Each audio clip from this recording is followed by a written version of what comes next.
দশম শ্ৰেণীৰ গণিতৰ অনুশীলনীৰ 4.2 কুৱেশ্যন নম্বৰ 5 এটা সমকোণী ত্ৰিভুজৰ উচ্চতা ইয়াৰ ভূমিতকৈ 7 সেন্টিমিটাৰ কম যদি অতিভুজটো 13 সেন্টিমিটাৰ অইন বাহু দুটা উলিওৱা ধৰি লোৱা এইটো সমকোণী ত্ৰিভুজ প্ৰশ্নত কৈছে উচ্চতা ভূমিতকৈ 7 সেন্টিমিটাৰ কম ভূমি যদি x ধৰো উচ্চতা কি হ'ব 7 কমিব x - 7 আকৌ প্ৰশ্নত দিয়া আছে অতিভুজ 13 সেন্টিমিটাৰ অতিভুজ 13 সেন্টিমিটাৰ আছে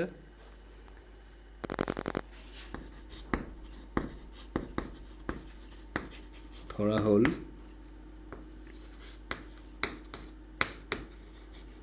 ভূমি 1 সেন্টিমিটাৰ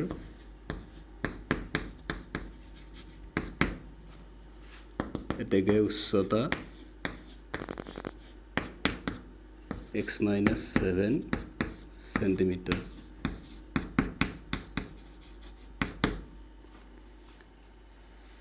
তোমালোকে জানা সমকোণী ত্ৰিভুজত পাইথাগোৰাছৰ উপপাদ্য প্ৰয়োগ কৰে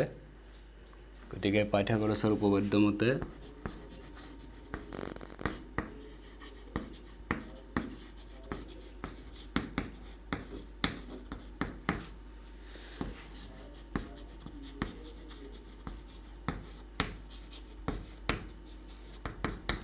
পাইথাগোৰাছৰ উপপাদ্যটো কি আছিল লম্ব স্কোয়াৰ প্লাস ভূমি স্কোয়াৰ ইকুয়াল টু অতিভুজ square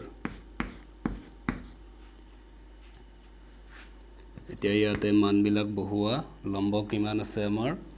x - 7 whole square plus ভূমি স্কোয়ার ভূমি মানে কিমান আছে x অতিভুজ কিমান আছে 13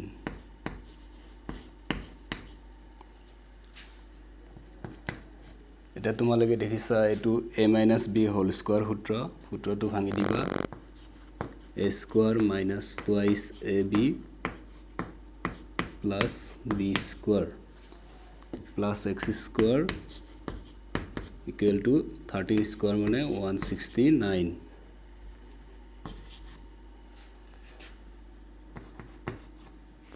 এতিয়া হিসাব কৰি লোৱা x square plus x square 2x square এটো পূৰণ কৰা 2 7 গুণ 14 14x 7 square মানে 49 169 to পক্ষান্তৰ কৰা minus 169 equal to 0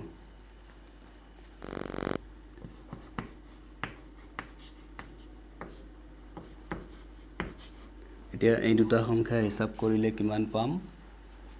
মাইনাস বিয়োগ কৰিলে আমি কিমান পাম 120 equal to 0 এতিয়া আমি দেখিছো সমীকৰণটোৰ প্ৰতিটো পদকে 2 এৰে হৰণ যায় 2 এৰে হৰণ কৰিলে কি পাম 2 কাটা যাব x স্কয়াৰ হ'ব 2 এৰে 14 ক 7 বাৰ যাব 2 এৰে 120 ক 60 বাৰ যাব এনেদৰে পোৱা দ্বিঘাত সমীকৰণটো এতিয়া আমি উৎপাদক বিশ্লেষণ পদ্ধতিৰে সমাধান কৰিম উৎপাদক বিশ্লেষণৰ কাৰণে প্ৰথমে ইয়াত থকা সংখ্যাটোৰে এই সংখ্যাটোক পূৰণ কৰে একেৰে যদি 60 পূৰণ কৰো 60 পাম এটা 60 ভাঙি কেনে মই কি পাব লাগিব 7 পাব লাগিব আমি জানো 12 5 গুণ 60 এটা সোৱা 12 ৰ পৰা 5 বিয়োগ কৰিলে কিমান পায় 7 পোৱা যায় গতিকে 7 ৰ হলনি কি লিখিম মই 12 বিয়োগ 5 লিখিম গতিকে লাইনটো হ'ব x স্কয়াৰ 7 ৰ হলনি 12 বিয়োগ 5 minus 60 equal to 0 এটা x এৰে পূৰণ হৈ আছে ভাঙি দিয়া minus 12x minus into minus plus 5x minus 60 equal to 0 এতিয়া এই দুটা পদৰ পৰা কমন লোৱা x কমন আহিব এটা x থাকিব ইয়াতে x টো গৈছে 12 থাকিব এতিয়া ইয়াতে কি হেৰে হৰণ যায় 5 এৰে হৰণ যায় 5 কমন আহিব 5 সঠিক 12 বাজ যাব এবাৰ আকৌ দেখিছো x - 12 মিলিছে কমন লবা ললে ইয়াতে কি থাকিল x ইয়াতে থাকিল +5 গতিকে x + 5 = 0 এতিয়া আমি প্ৰথম উৎপাদকৰ মান 0 লিখিম x - 12 = 0 বা দ্বিতীয় উৎপাদকৰ মান 0 ইয়াৰ পৰা x ৰ মান উলোৱা +12 ইয়াৰ পৰা x ৰ মান উলোৱা -5 বাহুৰ জোখ যেহেতু ঋণাত্মক হ'ব নোৱাৰে সেয়ে এই মানটো অসম্ভৱ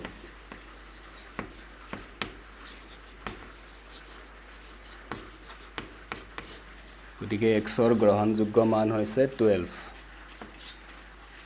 এতিয়া এই x ৰ মান ব্যৱহাৰ কৰি আমি ভূমি উলাম ভূমি ধৰিছিলো x অৰ্থাৎ ভূমিৰ মানটো হ'ব 12 সেন্টিমিটাৰ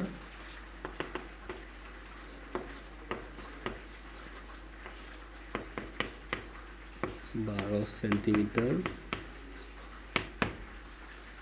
উচ্চতা আমি ধৰিছিলো x - 12 অৰ্থাৎ 12 বিয়োগ 7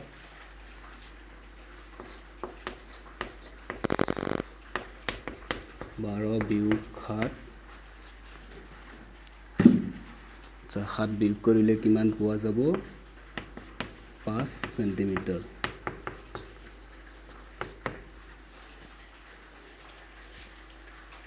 এনেদৰে আমি ত্ৰিভুজটোৰ অইন বাহু দুটাৰ জোখ পালো এবাৰ তোমালোকে 6 নং প্ৰশ্নটো চোৱা এটা কুটিৰ শিল্পই দৈনিক এক নিৰ্দিষ্ট সংখ্যক মাটিৰ বাচন তৈয়াৰ কৰে এদিন দেখা গ'ল যে প্ৰতিটো বস্তুৰ উৎপাদনৰ খৰচ সিদিনাৰ উৎপাদিত বস্তুৰ সংখ্যাৰ দুগুণতকৈ 3 বেছি যদি সিদিনা উৎপাদনৰ মুঠ ব্যয় 90 টকা উৎপাদিত বস্তুৰ সংখ্যা আৰু প্ৰতিটো বস্তুৰ উৎপাদন কিমান হ'ব উলিওৱা আমি ধৰি লম উৎপাদিত বস্তুৰ সংখ্যা x ধৰা হল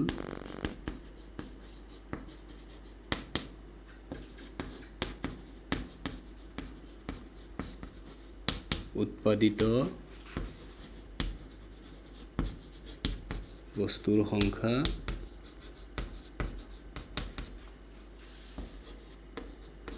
x টা ধৰি লোৱা হল সিদিনা উৎপাদিত বস্তুৰ সংখ্যা x টা এতিয়া প্ৰতিটো বস্তুৰ ব্যয় প্ৰতিটো বস্তুৰ ব্যয় কিমান হ'ব বুলি কৈছে প্ৰশ্নত চোৱা প্ৰতিটো বস্তুৰ উৎপাদনৰ খৰচ সিদিনাৰ উৎপাদিত বস্তুৰ সংখ্যাৰ দুগুণতকৈ 3 বেছি দুগুণতকৈ 3 বেছি দুগুণতকৈ 3 বেছি 2x plus 3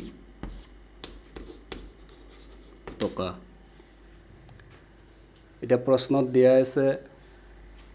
সিদিনা উৎপাদনৰ মুঠ ব্যয় 90 টকা মুঠ ব্যয় 90 টকা মুঠ ব্যয় আমি কেনেকৈ উলাম বস্তুৰ সংখ্যাৰে এটা বস্তুৰ দামক কি কৰিম পূৰণ কৰিলে মুঠ ব্যয়টো পাম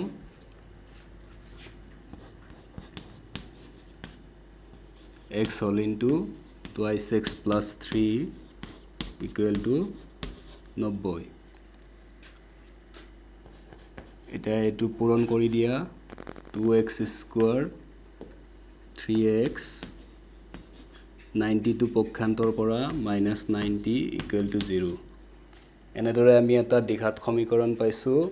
এতিয়া উৎপাদক বিশ্লেষণ পদ্ধতিৰে সমাধান কৰিম প্ৰথমে এই সংখ্যাটোক পূৰণ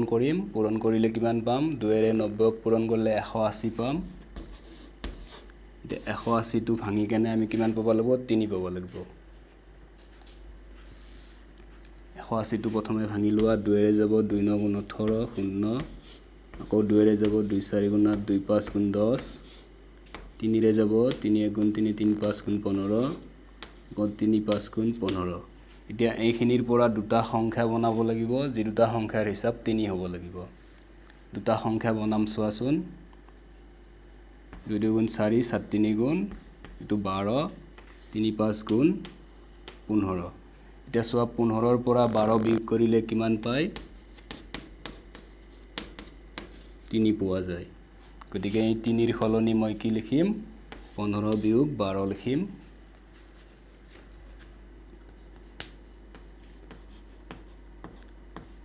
তিনি সলনি 15 বিয়োগ 12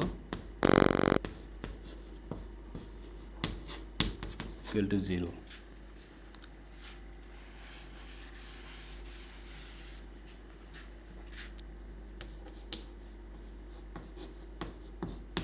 x এৰে পূৰণ কৰা 15x 12x minus 90 equal to 0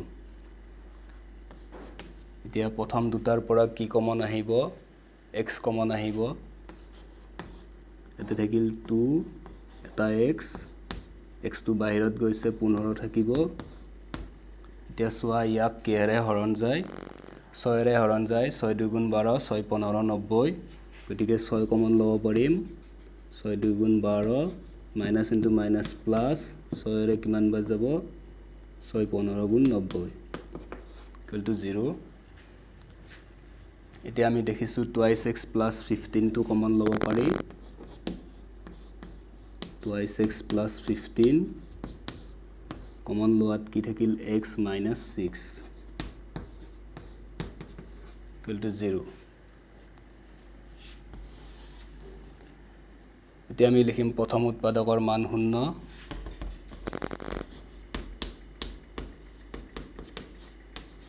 বা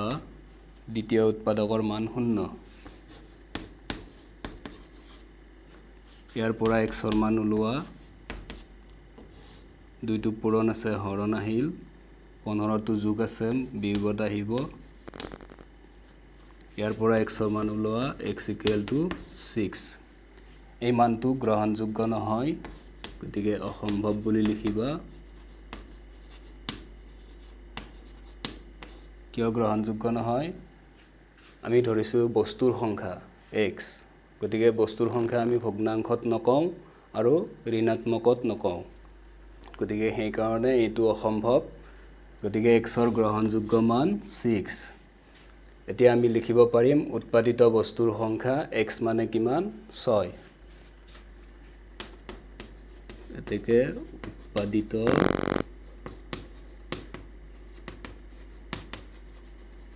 বস্তুৰ সংখ্যা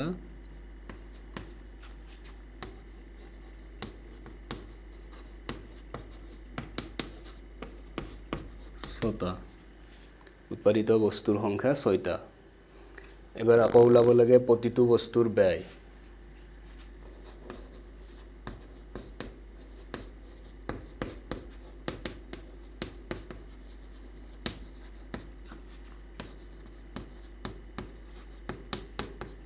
ব্যয় ওলাবৰ কাৰণে x ৰ মান ব্যৱহাৰ কৰিবা ইয়াতে 2 into 6 plus 3